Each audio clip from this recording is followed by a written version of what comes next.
বাচ্চাদের টিফিন বলেন বা সন্ধ্যার নাস্তা, মায়েদের তো চিন্তা লেগেই থাকে যে ঝটপট হোমমেড কি দেওয়া যায়, এটা হবে একই সাথে ইজি এবং হেলদিও। এই প্রয়াস থেকে আজকে নিয়ে এসেছি নতুন একটি রেসিপি, যেটা হচ্ছে খুবই সহজ। নাস্তাটি তৈরি করতে আমি এখানে নিয়েছি কিছু চিকেন সসেস, যেটা আমি তেলে ডিপ ফ্রাই করে নিচ্ছি।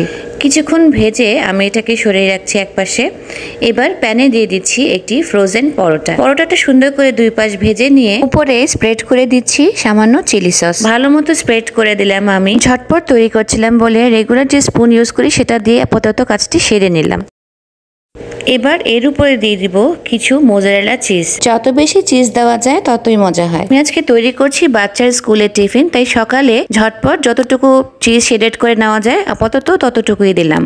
স্বাদ বাড়াতে এখানে দিচ্ছি আরো কিছু টপিং। কিছুক্ষণ আগে ভেজে রাখা সসেসগুলো আমি এখানে ছুরি দিয়ে কেটে কেটে দিয়ে দিচ্ছি। হাতে যদি সময় থাকে তাহলে পিৎজার জন্য যে ধরনের চিকেন আমরা টপিং এ দিয়ে থাকি সেই ধরনের চিকেন আগের থেকেই তৈরি করে রাখতে পারেন, তাহলে এটার টেস্ট আরো বেশি বেড়ে যাবে। সাথে দিচ্ছি কিছু ক্যাপসিকাম কিউব করে কাটা।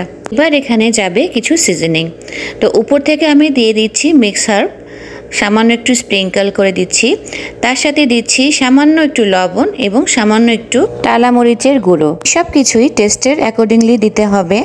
বাচ্চারা যেমনটা পছন্দ করে ঠিক তেমনভাবে বানিয়ে দিলে ওরা খুব পছন্দ করেই খাবারটা তাড়াতাড়ি খেয়ে নেবে। টিফিন বক্স বা প্লেট ফাঁকা হতে কিন্তু তখন আর দেরি হবে না। এবার এই পরোটার উপরে ভেজে রাখা আরেকটি পরোটা দিয়ে আমি ঢেকে দিয়েছি।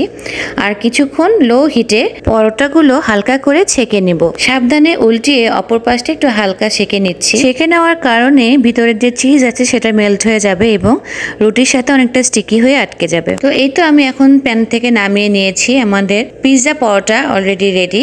আমার ধারণা সকাল হোক বিকেল হোক বা যে কোনো সময় হোক, বাচ্চাদের বা বড়দেরকে এই ধরনের একটি খাবার ঝট করে তৈরি করে দিলে কিন্তু তারা খুশি হয়ে যাবে। ব্যস্ত জীবনের রুটিন থেকে মাত্র 15টা মিনিট সময় ব্যয় করলেই এরকম একটা নাস্তা ঝটপট তৈরি করে ফেলা যায়। আশা করি আজকের এই ব্লগটি ভালো লেগেছে। ভালো লাগলে লাইক কমেন্ট শেয়ার করে পাশে থাকার অনুরোধ জানিয়ে আজকের মতো ব্লগটি শেষ করছি এখানেই। দেখা হচ্ছে ইনশাআল্লাহ নতুন কোনো ব্লগে। ততক্ষণ পর্যন্ত ভালো থাকুন, সুস্থ থাকুন এবং দেশীয় জীবনের সাথেই থাকুন।